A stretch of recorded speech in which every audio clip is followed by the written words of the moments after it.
the longest-lasting empires in history. At its height, in the medieval period, it was the most sophisticated and wealthiest empire in Europe.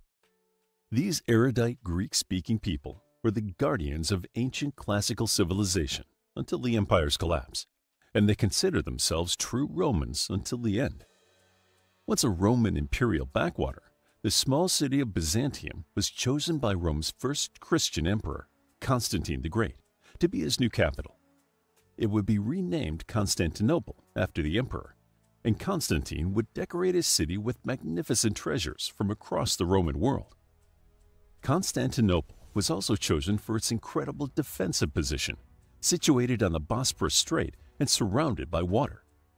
When wave after wave of barbarian invaders appeared on the Danube border in the 4th and 5th centuries AD, Rome was sacked twice. Constantinople and the eastern provinces, however, were protected by a combination of geography and diplomacy. Two emperors ruled the Roman Empire at once during this period, and the wealthier Eastern Roman Emperor played for time by paying off some of the barbarian invaders. While temporarily free from invasion, the East was fortified.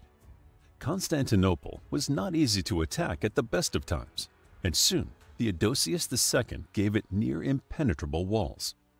Multiple barbarian groups struggled to undermine the eastern capital, and even Attila the Hun, the so-called Scourge of God, ultimately avoided it.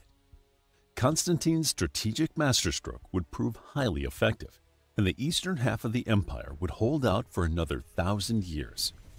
While the West completely collapsed into a series of barbarian successor kingdoms, starting the European Dark Ages, Byzantium would have its first golden age in the 6th century AD. By 500 AD, Constantinople had 500,000 inhabitants, and the city was filled with baths, a popular racetrack, and many churches and grand public buildings. In 527, the ambitious Emperor Justinian I would take the throne, embarking on a lengthy campaign of reconquest in an attempt to restore the Roman Empire to its former glory.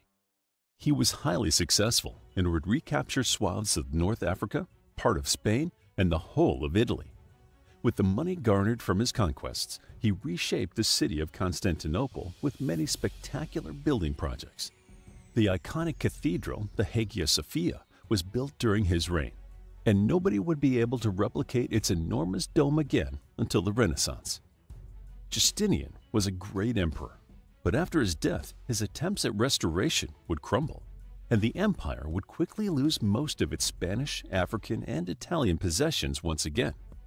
Byzantium would go through a period of protracted war with the neighboring Sassanid Persian Empire, during which time they lost large areas of land in the east. Byzantium's next great emperor, Heraclius I, came to the throne in 610 and would have a long and difficult reign in which he steadily restored Byzantine territory in a heroic series of campaigns. However, his victories were short-lived, and towards the end of his life, his success was ripped from him. In the Arabian Peninsula, the Prophet Muhammad had just died in AD 632. Muhammad's successors would embark on one of the most staggeringly successful campaigns of conquest in history, and the now weakened Persian Empire would be crushed by the advance of the new Muslim Caliphate, which then immediately turned on the Byzantine Empire. In less than a century, the Muslim Umayyad Empire would spread all the way from Central Asia to northern Spain. All Heraclius' good work was undone in one fell swoop, and Byzantium now faced a new, tougher nemesis. The late 7th and early 8th centuries are sometimes known as the Byzantine Dark Ages, as the empire struggled for its survival against this new military juggernaut. Convinced that God was punishing the Byzantine Empire, the 8th century Isaurian military emperors would reform the army to great effect, but they would also introduce a new religious policy known as iconoclasm. The Bible's Old Testament warns against the use of graven images, but since the time of Justinian, icons depicting the saints had become a popular form of religious worship. Ideas about the power of icons varied hugely, but some people believed they had quasi-magical powers.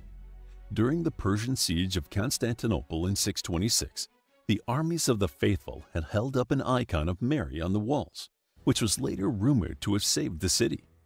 Convinced that such beliefs were blasphemous, several Byzantine emperors purged religious imagery across the empire in a protracted and controversial internal religious struggle. Thankfully, the iconophiles would ultimately win the theological argument about the use of images. Icons were restored for good by Empress Theodora, and icon veneration is still an important part of the Greek Orthodox Church today. Once this religious controversy was put to bed, the Byzantine emperor would bounce back with renewed vigor. Basil I, a hardy peasant soldier, founded the powerful Macedonian dynasty in 867. This period is sometimes known as the Macedonian Renaissance because Byzantine art and learning started to flourish. Icons and mosaics from this period are stunningly beautiful and awash with gold leaf. Knowledge was also collected and systematized. The empire's borders began to expand again, guided by various competent military commanders. Chief among these was Emperor Basil II, known as the Bulgar Slayer. He would push Byzantine power northwards into the Balkans, taking on the powerful Bulgarian Empire. The Byzantines would also fight off the Kievan Rus in this period.